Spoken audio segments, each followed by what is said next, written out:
My wife had booked a seat at a restaurant for Valentine's Day, according to the message notification I received. Considering that I typically take care of these things annually, I felt it was the most unexpected thing. But by the evening, all I got was a message stating that she needed to put in extra hours. Her junior posted on WeChat shortly after, saying, "Only a caring sister knows how to spoil someone. The cake tonight was sweet, but not as sweet as your lips. A fine restaurant and a sweet person. The jewelry I gave her this morning was around her neck in the intimate photo of him and Evelyn. The wine I gave her was on the table. I might have angrily addressed Evelyn in the past. However, I was simply worn out this time." Chapter 1. I was munching a mango when Evelyn got home. She has a mango allergy. The slightest contact will result in hives on her skin. Thus, for many years, not even mango-flavored ice cream has been served in our home. Evelyn seemed shocked that I was still up. She casually gave me the present she had made. "Happy Valentine's Day," she said in a bland voice. Sweetheart. She's a good wife, to be fair. She not only accepts, but also works at making presents for me beforehand. For instance, I recently received this pricey Patek Philippe watch. On Valentine's Day this year, I received a message from the restaurant's owner informing me that Evelyn had made a reservation. The owner is kind of a friend because he has known us since college and has seen our love journey. At his restaurant, I came clean and asked Evelyn to marry me. Over the phone, he congratulated us and joked that he was a single guy. He then asked if I wanted to test their new cake tonight. I inquired, "Does the cake contain mango? If so, let's continue as usual."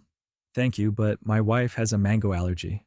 Evelyn called shortly after I ended our conversation, saying, "I have to work overtime tonight, so I won't be able to spend the evening with you." I browsed through my phone because I couldn't sleep that night. Her junior posted something that I noticed. Peter. A fancy restaurant is a sweet person, but only a loving sister knows how to spoil someone. The photo featured him and Evelyn in a passionate posture. Tonight's cake was sweet, but not as sweet as your lips. His smile was soft and evocative as his fingers relaxed around her waist. The wine I had offered Evelyn was on the table, and the necklace I had given her that morning was around her neck.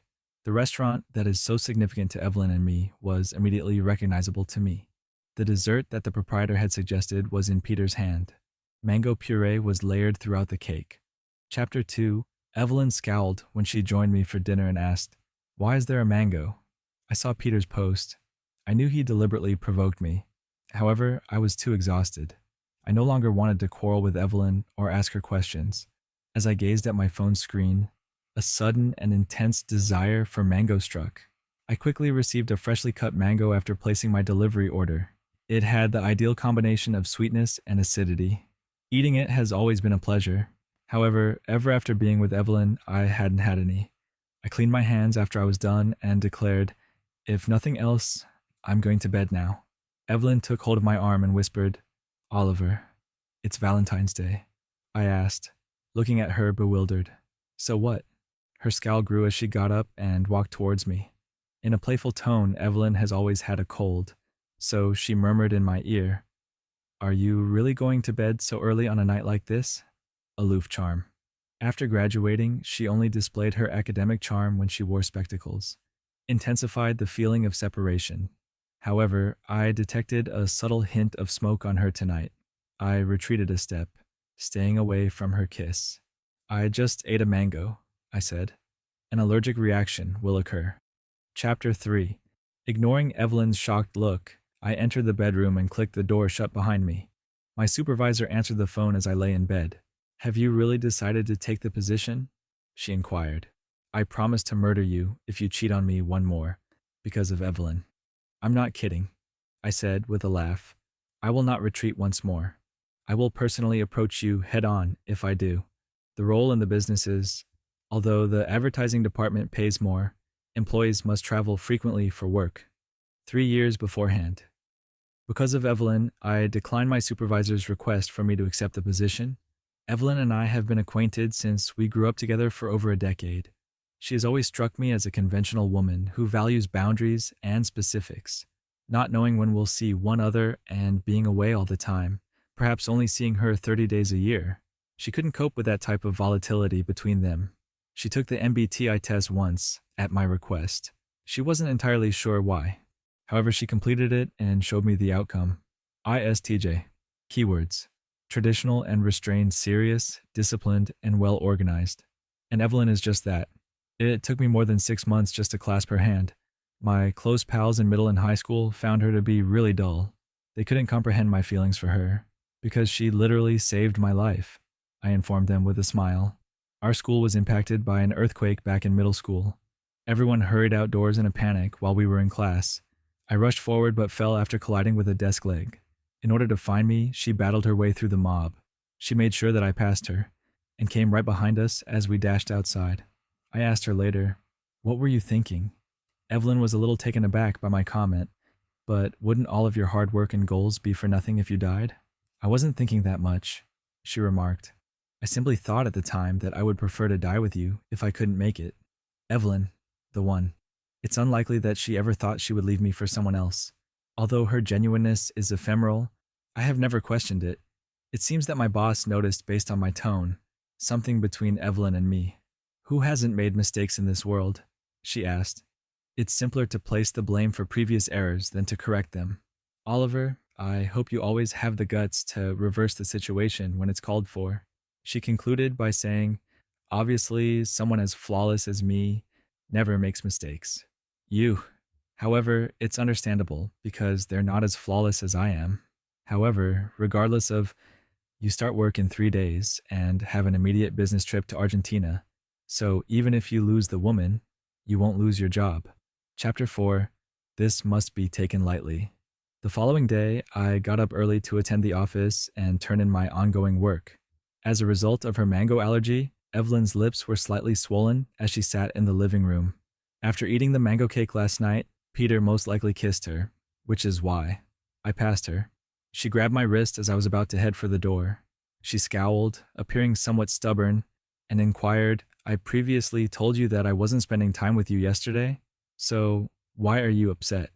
Busy and needed to put in extra hours. I even informed you that I would arrive home late. The business is going public. As a female, you have no idea how difficult it has been for me to advance to management with so many people watching me. Why couldn't I lead by example? You've always promised to help me pursue my own career. Why are you now behaving this way? It has always been like way. I put up with her because I adore her. Even when her schedule was so hectic that I never spoke to her, and she was unaware that I was in the hospital and that I couldn't call her. Until one day, her phone rang when I picked her up from work. She quickly put down her partially completed eyebrows while she was applying them, cosmetics, and politely took another person's call. I had never heard her utter Peter's name before.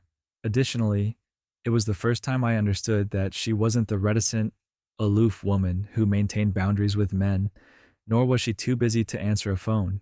Simply put, she didn't think I was someone worth her expressing those emotions for. I quietly responded, removing my hand from Evelyn. That's enough, Evelyn. We're done. Her phone rang before I could say anything more. She offered me an apologetic expression while glancing at the television. Sis!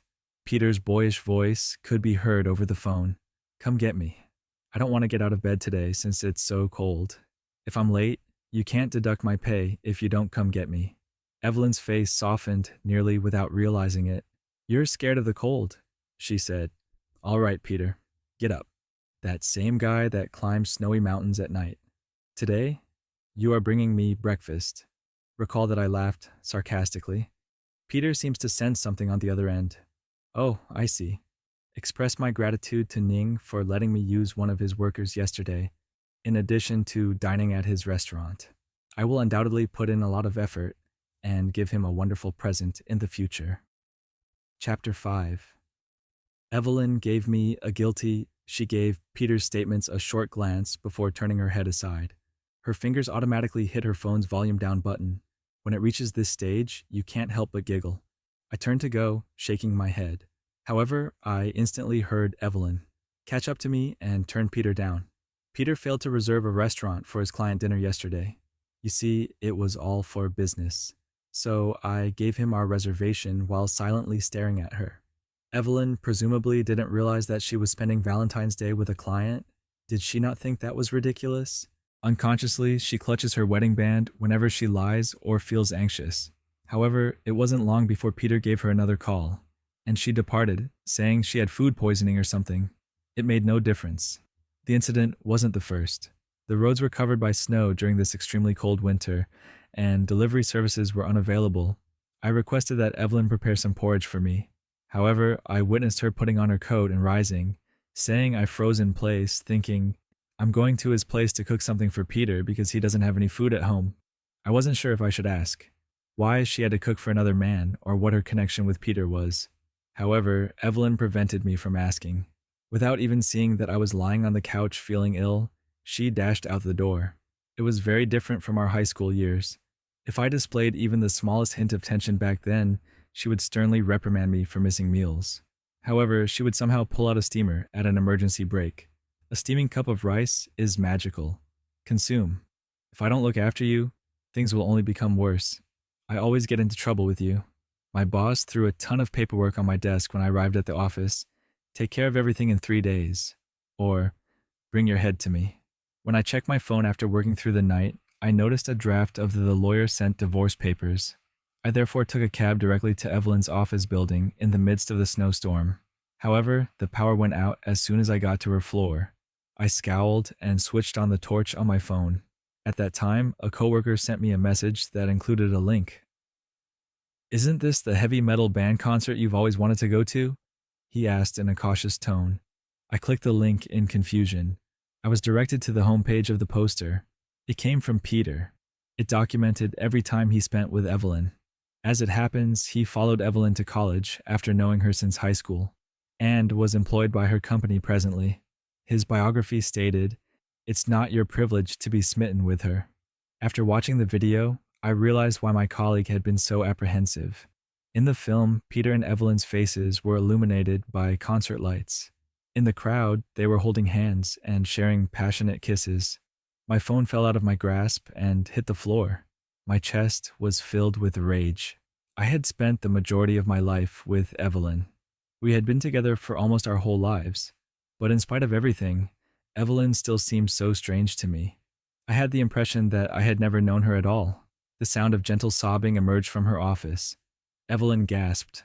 A male voice answered, "I'm sorry, but we really can't. I just like you." The youngster put his arms around her waist and massaged her tear-streaked face, asking, "What did I do wrong?" Peter's eyes were filled with regret as he kissed Evelyn's tear-stained cheek. His hand moved up from her waist, and I saw it, until it was resting on her head. They then exchanged a long, lingering kiss in the shadows. Bang! The lights flooded the room as the electricity returned. Ah! At last they saw me standing at the door. "It's not what it looks like," Peter said to Ning. "It is not Evelyn's fault. I simply love her too much." When Evelyn spotted me, she appeared to be in a daze. She still had moisture on her lips, which were slightly parted. "Oliver, why are you here?" I gave her a composed glance before grinning and approaching Peter.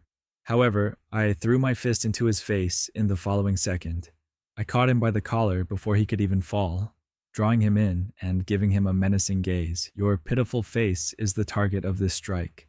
Many of the women I've encountered are pretentious coquettes.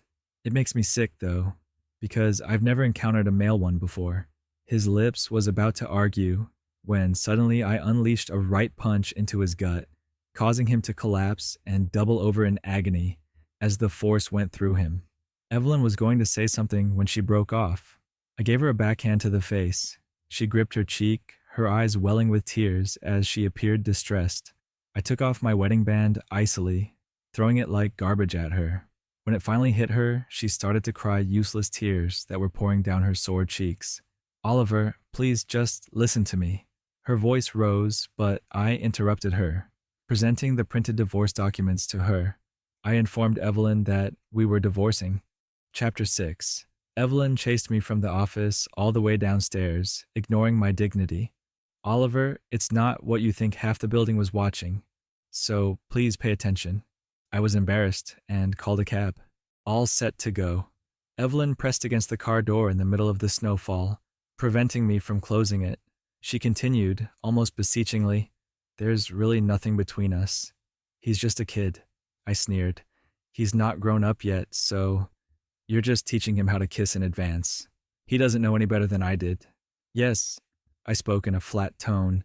Her red eyes seemed to be staring at a ship that would never return. As she turned to face me, "Don't look at me like that, Oliver. Please don't look at me like that," she choked out. "We've been together for more than a decade, and I couldn't imagine my life without you. Peter. Peter was merely a coincidence." Her voice became progressively softer.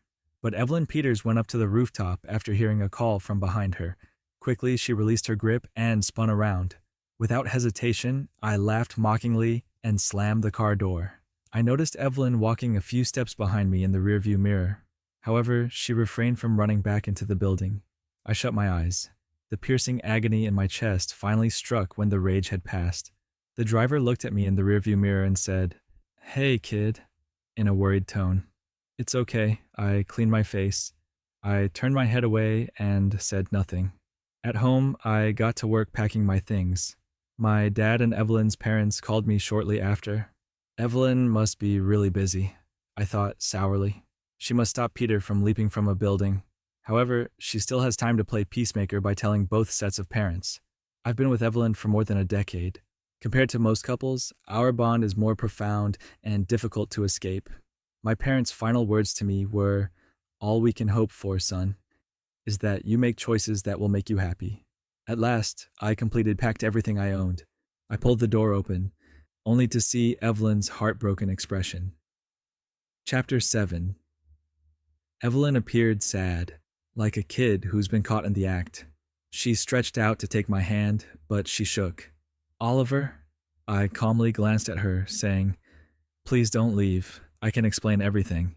She sobbed, saying, "Please don't look at me that way. Hit me, reprimand me, do whatever you want. Don't stare at me like that," she said, pressing down on my bag to prevent me from going. "Oliver, we agreed to spend our golden years together. You can't leave me right now since our parents are expecting us to return to Beijing for the new year this year." I sighed and said, "What do you want, Evelyn?" She almost fell to her knees. "Mom and Dad miss you so much." She sobbed violently, soaking my clothes with tears as she hugged my leg and begged, "Give me another opportunity, please." I didn't answer, but I swear I'll do better. My eyes but somehow stumbled into the old college graduation picture that had unintentionally fallen out during my packing.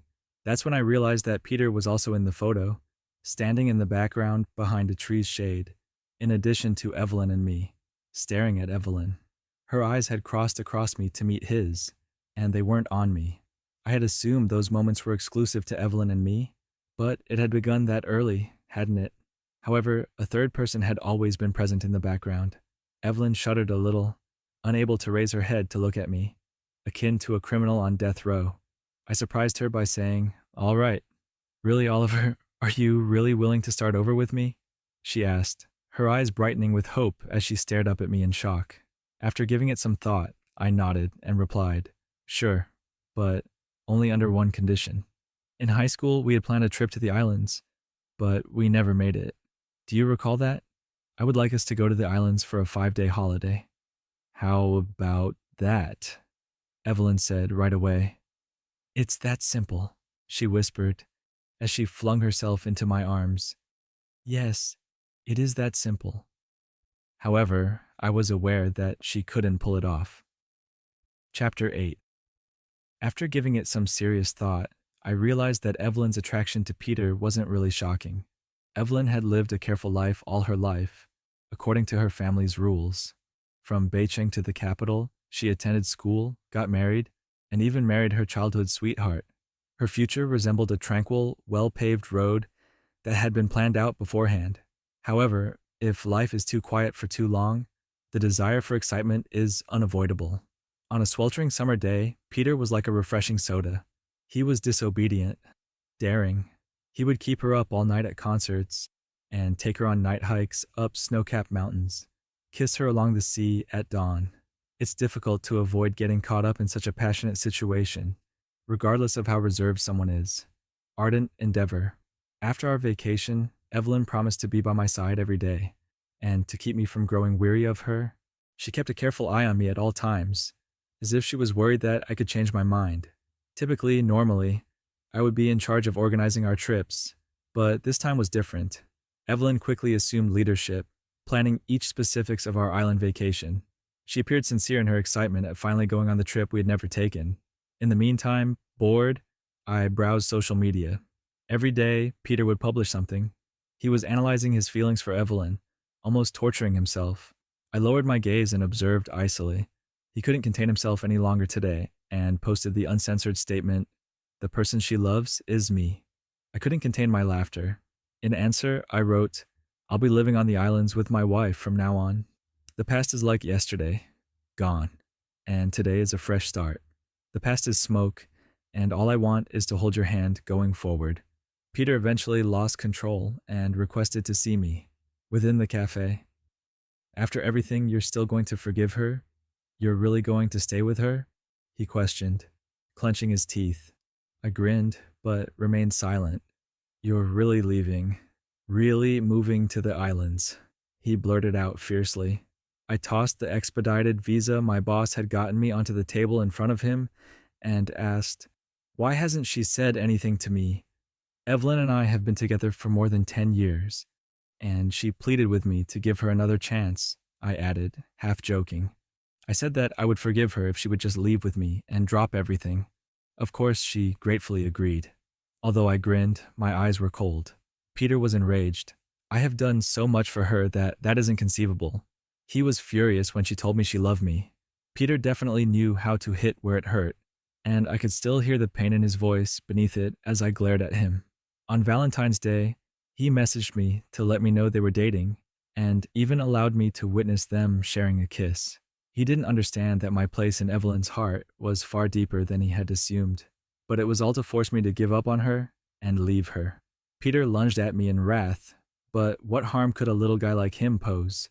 All of his plans had failed. Without giving him a chance to react, I quickly blocked him by pouring my coffee over his head. I knelt down, grabbed his hair, and made him look up after giving him a slap that was strong enough to knock him to the ground. "Pathetic," I answered with a smile. "I take it that you truly love Evelyn?" His face was filled with annoyance and bitterness. "Too bad for you. You didn't truly think she loves you, did you?" I fought the need to throw up and reiterated that I would forgive Evelyn if she had actually departed with me, and we'd live together in happiness, but I'd never forgive her if she didn't leave. Peter's face kept shifting. Chapter 9. Evelyn nervously checked her phone at the airport, and I grinned, knowing he understood. "Oliver, this time is different," she said, her lips pressed tightly together. "A car accident happened to Peter.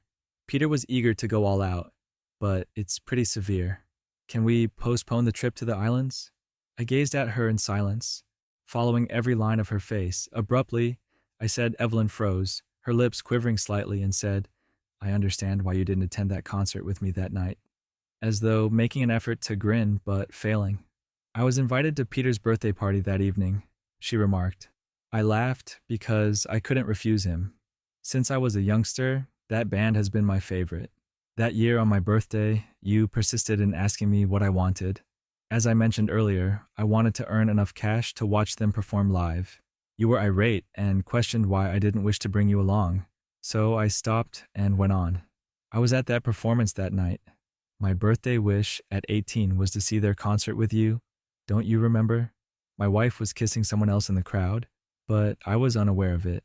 During the show, I even messaged her, urging her to have some food. Without a single answer, it vanished into the emptiness. Evelyn started to get anxious. "There will be other chances," she said, raising her voice as though to compensate. But I interrupted her. I said, looking her in the eyes, "There won't be. That was their farewell concert. There won't be another one." We stood silently for a while before saying, "There won't be another one." Then I relaxed and waved her away. "Go ahead. He's been in an accident and you're his supervisor. It'd look bad if you didn't go." As for the islands, I met her stare with a smile, as if I could see the girl who pouted at the age of 18 and demanded that I take her to the islands someday.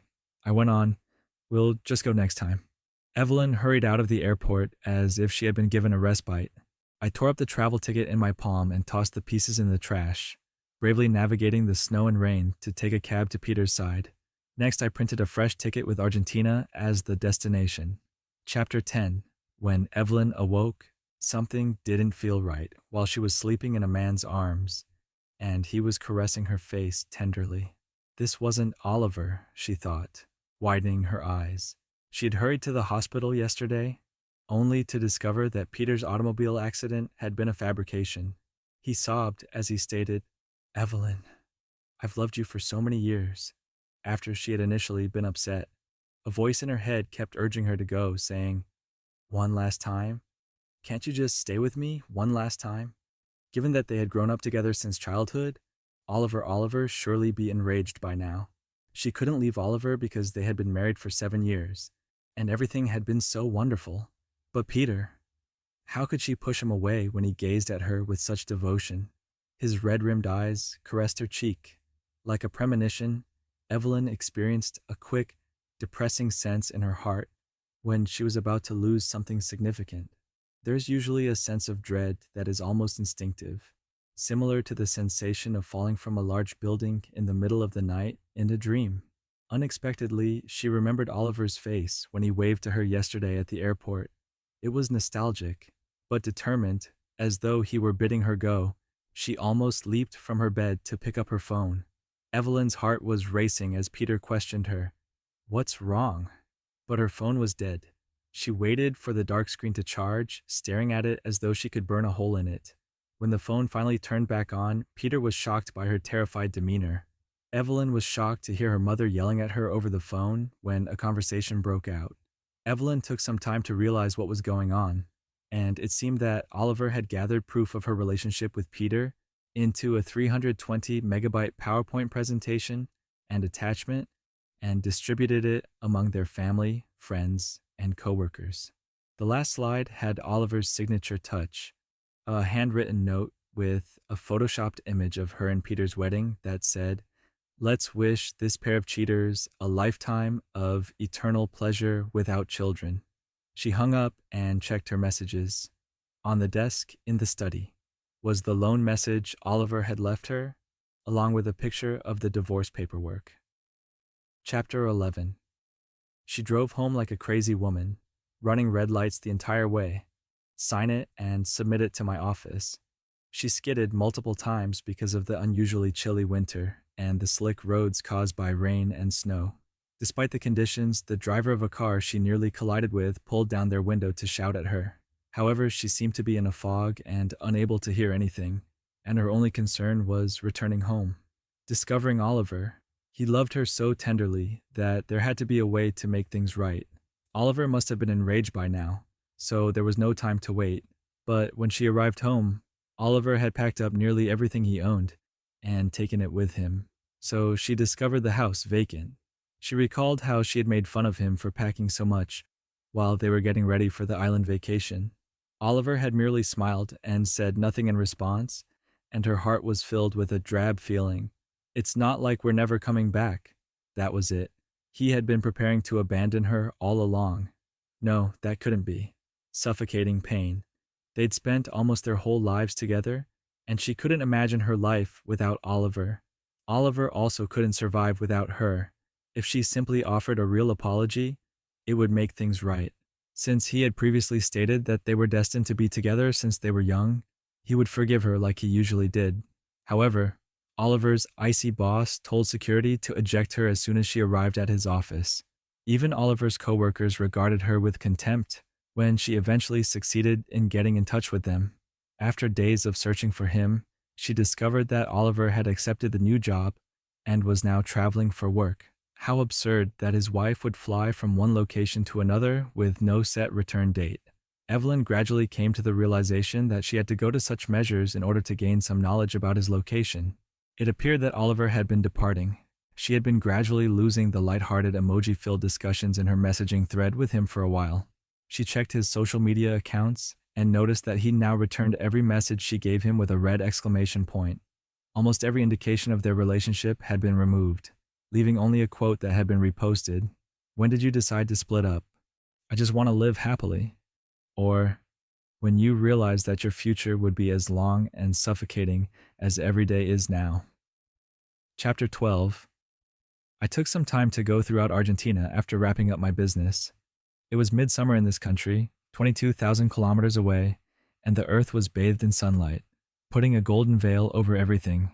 Tango dancers spun in the sunset in the streets of Buenos Aires, and there was a blend of Latin American fervor and European elegance in the air. At a business partner's invitation, I visited Mendoza, where vineyards stretched out like a wide green sea of vines, flourishing under the June sun.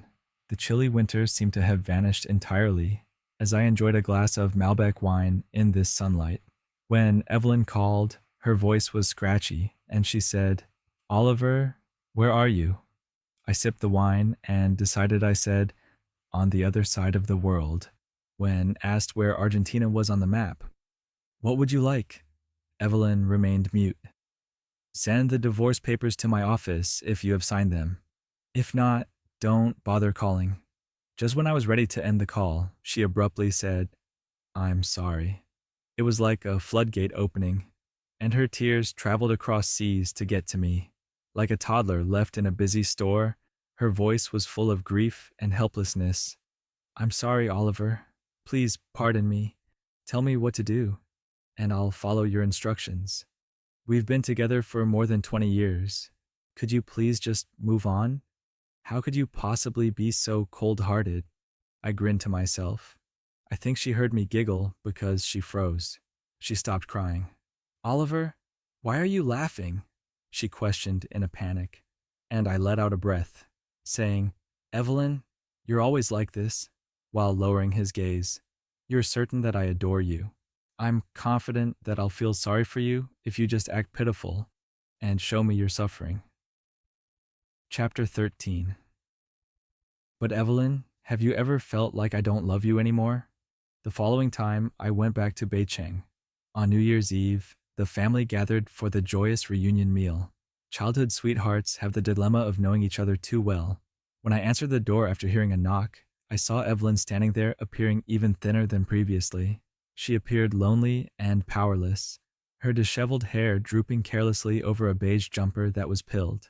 Perhaps there was some justice in the fact that the PowerPoint I created had ruined her and Peter's reputations in their social circles.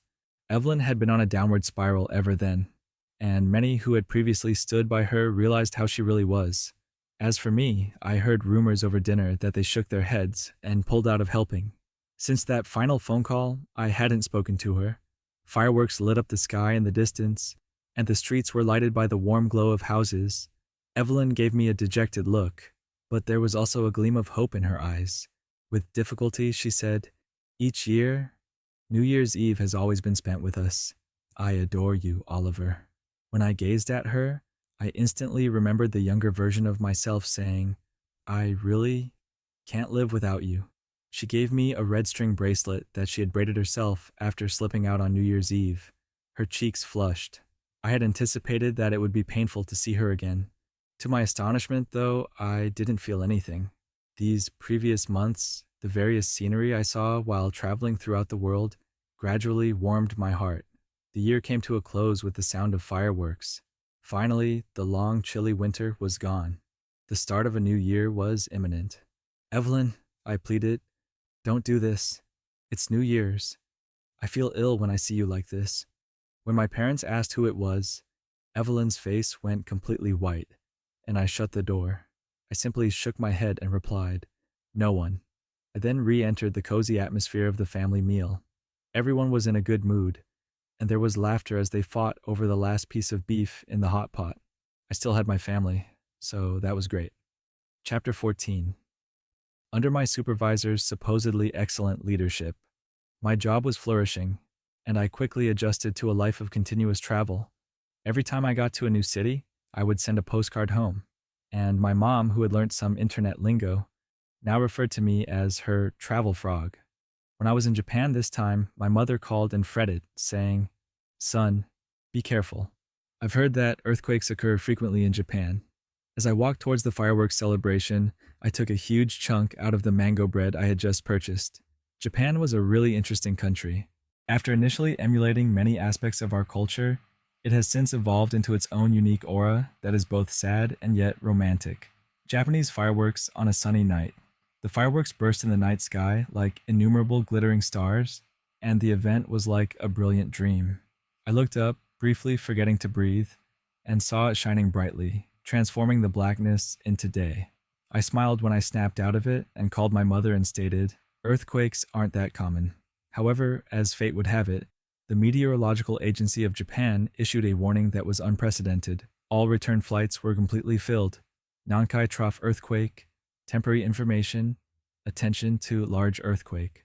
I had fallen off the radar by the time the news got home, and my mother was so distraught that she began to pray to the gods. Evelyn heard the news and quietly made reservations for a journey to Japan, even lit incense at midnight to pray for my protection. At the time, Peter, who had lost his job and been blacklisted in the industry, was still by her side, and he and Evelyn were trapped in a toxic relationship, torturing one another. "Don't be foolish," he urged. "Oliver won't forgive you even if you leave. You don't get it?" Evelyn, however, wouldn't hear him. Unable to escape in their struggle, Evelyn slammed a teapot over Peter's head after grabbing it from the table. Peter's forehead was covered in blood. "Don't you understand that he never loved you?" he yelled like a maniac. But all Evelyn left him with was her back. "I'm the only one who loves you, Evelyn," he said. Chapter 15. Fortunately, despite a delayed trip, I returned to the nation without any significant difficulties. My shattered phone oddly got a call from an unknown number just before the plane took off. But the journey, when the attendants told me to turn it off, I hung up and did so. And when I arrived home, I told my family that I was safe and immediately proceeded to work. I forgot about that odd call till Peter appeared outside my office building. He stood red-eyed and unkempt, no longer the haughty, self-assured man he had been. I scowled and gave him a crazy look as I demanded, "Where's Evelyn? Give me back my Evelyn," through the glass door. It suddenly occurred to me that Evelyn had visited Japan shortly before the earthquake, and I recalled that odd call, but I maintained my composure and asked security to take Peter away. "I'm not interested. The unfortunate news from Evelyn's parents was, 'She's your girlfriend now, not mine,' who eventually got to me after telling my parents. The URL from my previous social media post was followed by Evelyn, where I talked about going to see the fireworks celebration, similar to making a mark on a boat to locate a misplaced sword. She was trying to find me by calling Oliver using a new SIM card. However, she only received a busy signal. She believed that I was still upset and not returning her calls. She then followed me all the way to the inn where I'd spent the night.